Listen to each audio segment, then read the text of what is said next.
Saudara-saudari yang terkasih, selamat siang. Selamat siang. Pertama-tama saya mengucapkan terima kasih karena kalian mengundang saya untuk merayakan Ekaristi pada hari ini. Saudara-saudari yang terkasih, hari ini sekali lagi kita mempestakan salah satu pengarang atau penulis Injil, yakni Matius. Tadi kita sudah mendengar bagaimana kisah kehidupan Matius dan apa pekerjaannya. Kalau pastor tanya, apa pekerjaan Matius? Pemungut? Apa pemungut cukai? Pajak. Nah, pada masa itu orang-orang yang seperti ini dibenci oleh masyarakat. Karena apa? Kenapa mereka dibenci? Menagih pajak berlebihan. Yang seharusnya 5.000 jadi 10.000, bahkan jadi 100.000. Maka orang yang paling kaya pada masa itu adalah orang-orang yang seperti ini, karena banyak keuntungan yang mereka peroleh dan masyarakat sangat mengeluh, bahkan menderita karena mereka. Dan orang-orang yang seperti ini dicap sebagai orang-orang pendosa. Tetapi kita lihat cara kerja Tuhan dalam diri Matius. Matius yang adalah pendosa, katakanlah tidak pendosa, orang yang tidak baik, orang yang tidak jujur, dipilih oleh Tuhan Yesus untuk menjadi pembawa Injil. Dan Injilnya sampai saat ini masih kita dengar dan masih kita baca. Inilah cara kerja Tuhan terhadap manusia. Tuhan tidak melihat, tidak memandang siapa kita, entah kita orang baik, orang tidak baik, maupun orang yang jahat. Tetapi Tuhan melihat ada sesuatu yang lebih dalam diri kita, dan yang lebih inilah yang Tuhan mau gunakan agar kita menjadi orang-orang yang berarti, yang berguna bagi diri kita sendiri, keluarga, maupun masyarakat kita. Teman-teman melihat pendidikan sesuatu yang penting kan? Penting kan? Kalian bisa melihat baik di media massa maupun di kehidupan nyata, bagaimana kehidupan orang-orang yang pendidikannya dulu sempat terhenti, mungkin hanya tamat SD, SMP, SMA, dan tidak memiliki kesempatan untuk kuliah. Ada yang hidupnya baik, ekonominya baik, tetapi juga ada yang kita lihat tidak beruntung, seperti orang-orang yang mempunyai pendidikan. Pendidikan juga mau mengingatkan kita bahwa dunia dewasa ini memerlukan orang-orang yang kreatif, orang-orang yang mempunyai pemikiran yang jernih, dan orang-orang yang mempunyai jiwa yang tangguh dan bertanggung jawab. Ini setidaknya pendidikan karakter yang ada di dalam perkuliahan maupun dalam komunitas kita ini. Kita tidak hanya diajarkan untuk menjadi orang pintar, tapi juga bagaimana menjadi orang yang memiliki hati, yang mempunyai perhatian kepada orang-orang di sekitar kita. Bacaan pertama yang baru kita dengar tadi mau mengingatkan kita bahwa dalam komunitas, dalam hidup bersama kelompok, harus ada cinta kasih yang ditanamkan. Saya tidak tahu bagaimana di komunitas kalian. Adakah cinta kasih di dalamnya? Adakah perhatian? Adakah kasih sayang? Atau adakah sesuatu yang baik yang diajarkan oleh mungkin senior kakak abang yang sudah tamat dalam perkuliahan? Saudara-saudara harus kita tanamkan dalam komunitas kita. Kita menjadi kuat kalau kita mempunyai visi dan misi yang sama, mempunyai penderitaan, mempunyai perjuangan yang sama. Jadi dalam komunitas jangan mau menonjolkan diri kita sendiri, tetapi kita harus juga mementingkan hidup kita bersama.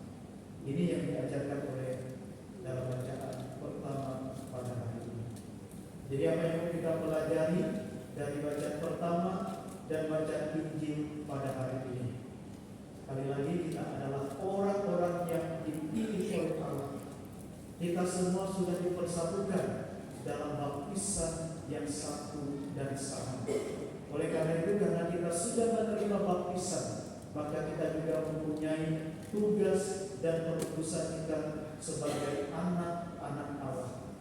Kita juga mempunyai tanggung jawab dan mempunyai tugas kita sebagai orang-orang Katolik.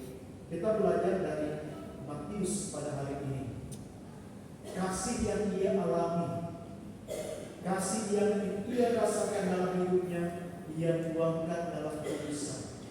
Dan tulisan ini akhirnya membantu banyak orang untuk mengenal Allah, membantu banyak orang untuk merasakan bahwa Allah itu sungguh-sungguh baik dan Allah itu sungguh-sungguh peduli kepada orang-orang yang kecil dan orang-orang yang lemah. Kita juga adalah orang-orang yang mungkin dewasa ini mempunyai tugas juga perutusan seperti Matius. Kita bisa menceritakan pengalaman kita, menceritakan kebaikan Tuhan yang kita alami di dalam media sosial mungkin, di WhatsApp, IG, dan lain sebagainya. Jadi itu kita bagikan kepada orang-orang yang mungkin melihat dan mengikuti media sosial kita. Itulah salah satu pewartaan yang bisa kita lakukan. Atau juga kehidupan kita, sikap, perhatian, cinta kita kepada orang lain. Itu menjadi juga pewartaan kasih Tuhan yang kita lakukan kepada orang-orang yang kita hadapi dalam kehidupan kita. Dan yang kedua ialah kita jangan pernah menyesali apa yang dulu ada dalam diri kita. Pengalaman yang tidak baik, pengalaman yang membuat kita menjadi trauma, dan pengalaman yang membuat kita tidak bisa berkembang, atau pandangan orang terhadap kita, penilaian orang terhadap kita. Itu jangan menjadi kelemahan bagi kita dan menjadi alasan bagi kita untuk bangkit dari kehidupan kita. Kita tadi lihat Matius, walaupun ia dicap sebagai orang yang berdosa, orang yang tidak baik, ia tetap mengikuti Tuhan dan akhirnya berguna bagi gereja. Saudara-saudari yang terkasih, semoga peristiwa Matius yang kita pestakan pada hari ini menumbuhkan semangat baru dalam hidup kita, menyadarkan kita bahwa Tuhan peduli kepada kita. Tuhan peduli akan kelemahan, kekurangan dalam hidup kita, dan Tuhan tidak akan pernah meninggalkan kita sebagai orang yang yatim piatu. Oleh karena itu sangat indah apa yang dikatakan oleh Yesus dalam bacaan hari ini. Bukan orang sehat yang memerlukan dokter, tetapi orang yang tidak sehat. Kita adalah orang-orang yang tidak sehat secara rohani. Kita orang-orang yang tidak pantas di hadapan Tuhan, dan kita adalah orang-orang yang tidak layak di hadapan Tuhan. Oleh karena itu, mari kita datang kepada Tuhan, kita mohon kesembuhan, kita mohon kekuatan untuk senantiasa mengabdi dan melayani Tuhan dalam hidup kita. Sekali lagi, sesuatu yang kita mulai dalam nama Bapa dan Putra dan Roh Kudus, yakinlah itu akan menyertai kita, menjadi kekuatan dalam hidup kita. Oleh karena itu, teman-teman, apapun yang kalian lakukan sebelum belajar, sebelum berangkat ke tempat kuliah, tetaplah kalian menyertakan Tuhan dalam perjalanan kalian. Tidak sempat berdoa, setidaknya Anda sanggup. Karena kita mau menghadirkan Tuhan dan menyertakan Tuhan dalam hidup kita. Tuhan memberkati. Amin.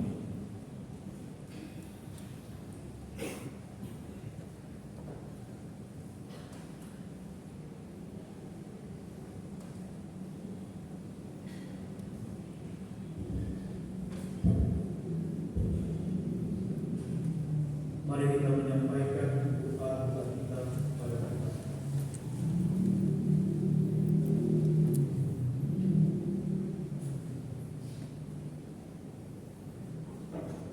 Tuhan Yesus Kristus, Engkau mengetahui apa yang ada dalam hati kami masing-masing. Oleh karena itu kami serahkan itu semua kepadamu. Kiranya Engkau menguatkan dan menyadarkan kami bahwa Engkau adalah Tuhan yang sungguh menjadi kekuatan dan keselamatan kami. Oleh karena itu, di hadapan-Mu kami sampaikan doa-doa kami kepada-Mu. Bagi gereja dan pemimpin gereja, ya Tuhan, kami bersyukur atas kehadiran gereja dan pemimpin gereja dalam hidup kami. Berikanlah mereka kebijaksanaan, kekuatan, dan kasih untuk memimpin umat dengan benar. Bantu kami sebagai umat untuk mendukung dan mendoakan mereka dalam setiap langkah yang mereka ambil. Semoga gereja menjadi tempat yang aman, penuh kasih dan berkat bagi semua orang. Kami mohon. Kabulkanlah doa kami ya Tuhan. Bagi pemimpin negara, ya Tuhan, kami berdoa untuk pemimpin negara kami. Berikanlah mereka kebijaksanaan, integritas, dan kekuatan untuk memimpin dengan baik. Bimbinglah mereka dalam pengambilan keputusan yang akan membawa perdamaian, keadilan, dan kesejahteraan bagi semua warga negara.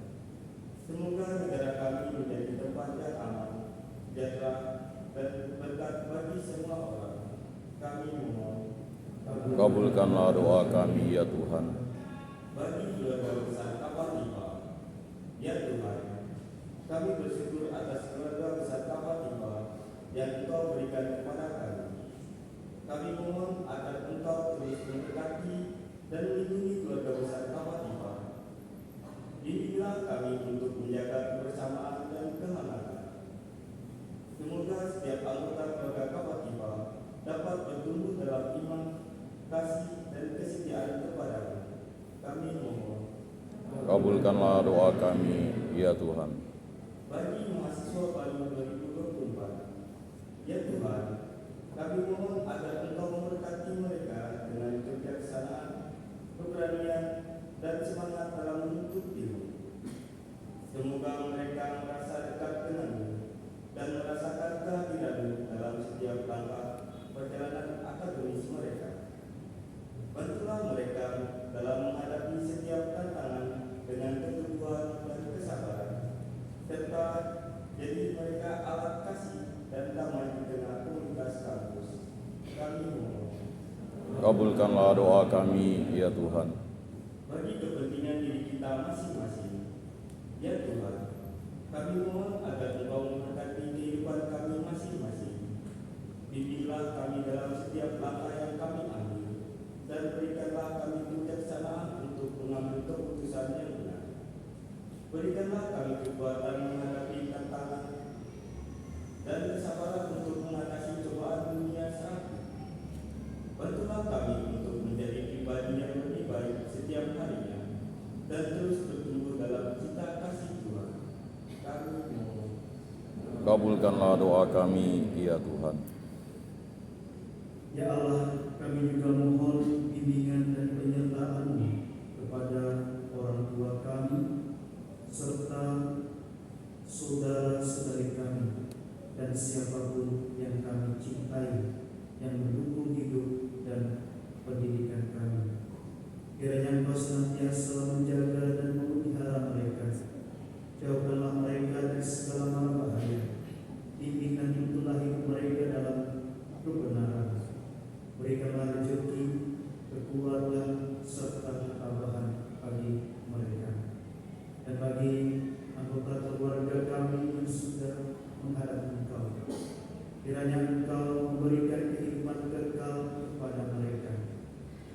Ampunilah segala dosa dan kekurangan mereka, dan terimalah mereka dalam kehidupan yang marilah kita mohon.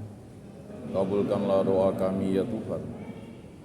Ya Allah, inilah doa